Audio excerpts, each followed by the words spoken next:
Salut les nouveaux et nouvelles qui souhaitent débuter dans la vape, c'est Monsieur Kazetra et petit aparté, l'utilisation d'une cigarette électronique est interdite pour les mineurs, je fais ce rappel, et l'utilisation d'une cigarette électronique est déconseillée pour les femmes enceintes. Alors, tu souhaites chercher un matos qui te correspond, qui est discret, qui est léger, qui pour le début est très bien, et ben t'as les pods mini de chez Vaporesso ou d'autres marques, bien évidemment, selon le goût de marque que tu cherches, évidemment. Le terme de mini vape. Là, tu vois la contenance du réservoir. Et bien évidemment, l'autonomie et type de vape inhalation indirecte. Indirect, c'est du tirage serré qui est proche tout simplement de la cigarette classique. Après ça, c'est l'autonomie, bien évidemment. Le plus conseillé, surtout que dans les pods, la plupart du temps, tu as déjà la batterie qui est intégrée. Donc, le mieux, c'est de faire charger avec un adaptateur. Donc, vous avez déjà le câble qui est compris, bien évidemment. Donc, il faut juste brancher sur votre adaptateur et le brancher ensuite sur votre multiprise. Et là, vous êtes tranquille. Ça, c'est les cartouches, bien évidemment. Certaines cartouches, je préfère préciser, c'est soit à l'arrière qu'il faut faire le remplissage, ou soit à l'avant où il faut retirer le drip tip, faire le remplissage. Faut pas vous tromper. Évidemment, là il explique en gros pour ceux qui ont certaines cartouches qui sont de base où il faut retirer le drip tip, le truc en silicone. Mais sinon, bah t'as l'autre type de cartouche où ça se fait à l'arrière. Donc c'est une ouverture en silicone ou soit c'est un bouchon en silicone. En gros, tu vois un truc qui se ferme, tu vois, comme ça. Bon, l'explication n'est pas ouf, mais bon, on fait avec le moyen du bord. Vous remplissez votre réservoir de 2 ml ou de 3 ml selon la contenance que votre réservoir peut contenir en termes de liquide. Une fois que vous avez fait ça, vous replacez, si c'est qu'il faut retirer le drip tip sur la cartouche, vous le remettez à sa place, une fois que vous avez rempli le réservoir. Attendre 10-15 minutes l'amorçage complet de la résistance, ou si c'est à l'arrière, par exemple, ici le remplissage, vous avez juste à replacer, une fois que vous avez bien rempli votre réservoir sur le pod, et attendre 10-15 minutes l'amorçage complet de la résistance pour après vapoter. La couleur définit justement le pourcentage que votre batterie a. Le vert définit en gros que la batterie est 100%. Le bleu, moitié. Et rouge, faible. Donc quand vous voyez que c'est vert, donc qui est entièrement chargé, et quand c'est bleu, c'est qu'elle est à la moitié. Et quand elle est rouge, faible. Donc là, vous verrez un petit peu la différence. Donc vert, complètement chargé. Bleu, moitié. Rouge, faible. Voilà, je préfère expliquer quand même plusieurs fois. Si ça peut aider justement pour certaines personnes qui ont une audition mal, etc. Donc c'est pour ça que je préfère répéter. Parce que eux aussi, s'ils souhaitent bien évidemment arrêter de fumer et se mettre à la vape, voilà, qu'ils puissent comprendre plus facilement. Merci justement de votre compréhension passage dans les commentaires pour ces personnes-là qui n'ont pas une très bonne audition, font penser quand même à eux aussi. Là, c'est un autre pod qui est totalement différent.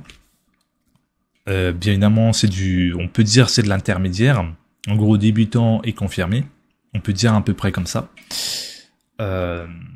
Mais tout en restant un petit peu dans la base débutant, bien évidemment. Un petit peu dans la base débutant. Là, par exemple, ça dépend aussi surtout l'utilisation du liquide. Par exemple, pour celle-ci, donc la pod ici, celle-là, la mini, il faut du 50-50, si je dis pas de bêtises, en termes de liquide. En gros, c'est du Profane Glycol 50 et du glycérine végétale 50, parce que c'est des petites résistances.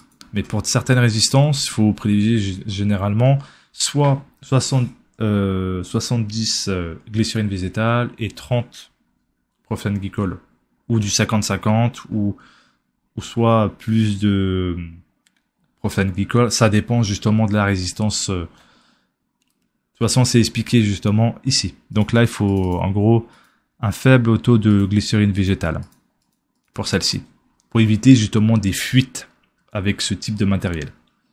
D'où le fait que je vous explique quand même en détail, c'est très important. Là, bien évidemment, vous avez la hauteur, la largeur, longueur. Le réservoir fait du 5,5 ml, donc beaucoup plus grand que le mini-pod. Puissance, bien évidemment, 100 watts, que la box peut aller. Et type DL, donc du direct, en gros du tirage à rien.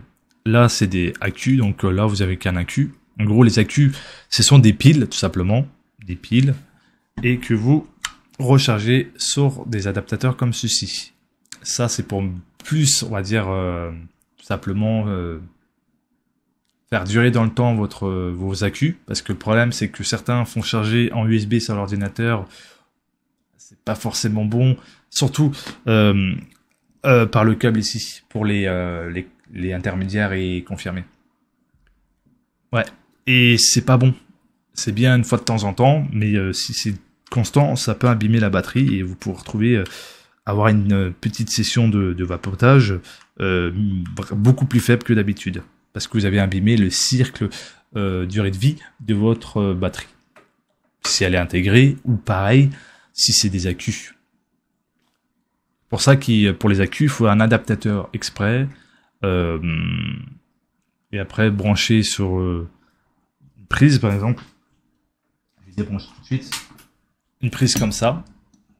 Vous branchez celui-ci là, et l'autre bout en USB sur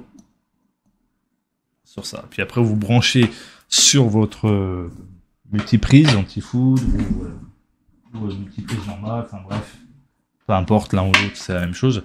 Ça c'est la cartouche, au cas où si vous avez cassé votre cartouche, il vous propose une cartouche de rechange. L'avantage de cette cartouche qui est aimantée, hein, pareil que les cartouches Minipod, c'est aimanté. Celle-ci, tu as juste changé la résistance dans ce matos de pod, un peu plus grand. Voilà, vous avez les résistances sont plus grands en termes de wattage, donc ça peut résister.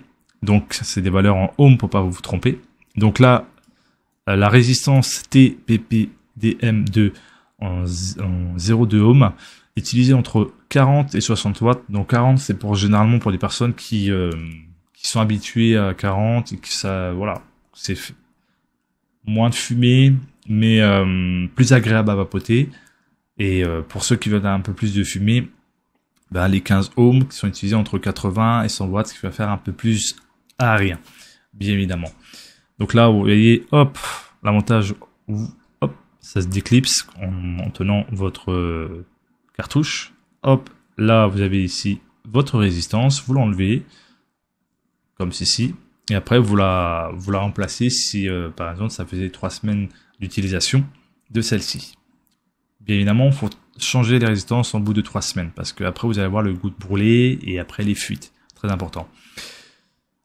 Là vous avez ici là ce qu'on appelle les airflow, et en haut c'est là où vous remplissez. Par exemple, si je dis pas de bêtises, qu'il montre, ouais voilà, là le remplissage sur la petite languette en silicone. Vous la tirez, hop. Vous remplissez. Et oui, et c'est pareil pour les pods, hein. C'est exactement pareil pour la petite pod et comme le grand pod. 10-15 minutes, et pareil pour les intermédiaires et confirmés. C'est pareil, quand vous amorcez une résistance, c'est 10 à 15 minutes pour l'amorçage complet. Après, vous pouvez prendre la résistance, l'amorcer à la main. Par exemple, vous faites hop, là, en gros, vous faites le tour, un seul tour, puis après, vous le remettez dans votre réservoir, vous remplissez votre réservoir de liquide et vous les laissez, vous laissez tout simplement la résistance, excusez-moi, s'imbiber complètement pendant 10-15 minutes. Après l'amorçage, ça permet de la faire tenir plus longtemps, tout simplement. C'est pour ça le fait qu'il faut attendre 10-15 minutes. Au moins, elle va moins s'imbiber vite. Et attention, certains U liquides, comme les gourmands, abîment très vite les résistances. C'est pour ça qu'il faut éviter les gourmands, qu'il faut plus prendre du fruité. Ou goût tabac pour ceux qui aiment un truc qui se rapproche du vrai tabac, tout simplement. Voilà. Et surtout, très important, surtout si vous avez un pod avec accu, pensez à prendre un chargeur qui, bien évidemment, faire la longévité de votre accu, comme je vous ai montré, avec, bien évidemment, ce qu'on appelle, si je peux trouver, s'il n'y a pas de prise, pourquoi il n'y a pas de... Attends, ils ne disent pas. Un truc où vous branchez ici pour ça, et le USB sur ce que je vous ai montré. Et puis voilà, après vous avez juste à installer votre accu et brancher sur la multiprise et ça va charger. Une fois que c'est vert, hop, il n'y a plus qu'à remettre dans votre matos. Hop, parti comme c'est des roulettes. Après, en termes de liquide, vous avez les classiques, les menthes, les fruités, les boissons, frais, gourmands. Les fruités, évidemment, là, vous regardez ce que vous recherchez en règle générale, justement. Si vous voulez vraiment tout ce qui est une seule saveur, si c'est avec plusieurs saveurs, bien évidemment. Selon les goûts, si tu veux que ça soit un peu plus frais, etc., etc. Bon, je vous montre un peu de tout, bien évidemment. Concernant pour les confirmés, ce qui est totalement différent des pods qui sont entre débutants et ou soit intermédiaires entre les deux, pour essayer de, pour ceux qui veulent au fur et à mesure aller vers les confirmés, celle de Geekbap, la classique, bien évidemment, 6 ml de contenance, puissance watts, donc 200 watts de la box, inhalation directe, donc à rien, donc vous voyez ce que je veux dire. Double accu, évidemment, très important à savoir. Des 21700, des accus qui ont une grosse autonomie, ce qui fait que vous pouvez faire des très grandes sessions, donc largement pouvoir vapoter en très longtemps, tout simplement. Bien évidemment, vous avez le cléromiseur de rechange, donc vous avez un réservoir de rechange quand vous achetez la box. Et puis voilà. Après, si vous avez cassé celle qui était là, vous pouvez la remplacer. Si voilà, ça peut arriver qu'on peut être maladroit, hein, bien évidemment. Dans des cas, ils proposent bien évidemment pour 2,40 € un nouveau réservoir neuf. Voilà, très bien noté. Surtout, regardez, tout est plutôt bien noté. Je vous mettrai en fait tout dans la description. Ça vous intéresse de trouver quelle box qui vous correspondra. Surtout, allez crescendo, n'allez pas trop vite, direct dans le confirmé, parce que vous allez voir que vous allez tousser parce que vous n'êtes pas habitué. Donc le mieux, c'est commencer par le pod que je vous ai montré au tout début. Après, au fur et à mesure, aller dans le confirmé, après, évidemment, avoir fait l'étape intermédiaire, et après, confirmé.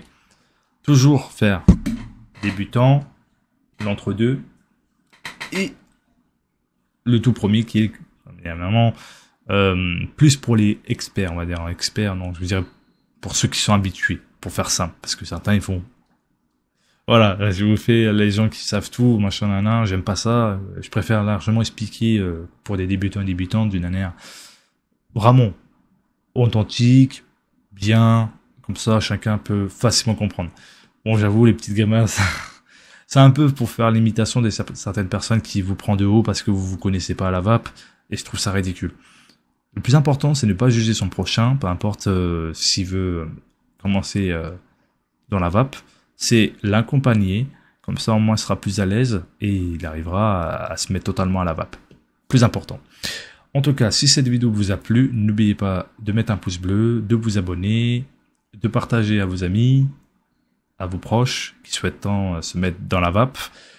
Et surtout, le plus important, c'est de vapoter.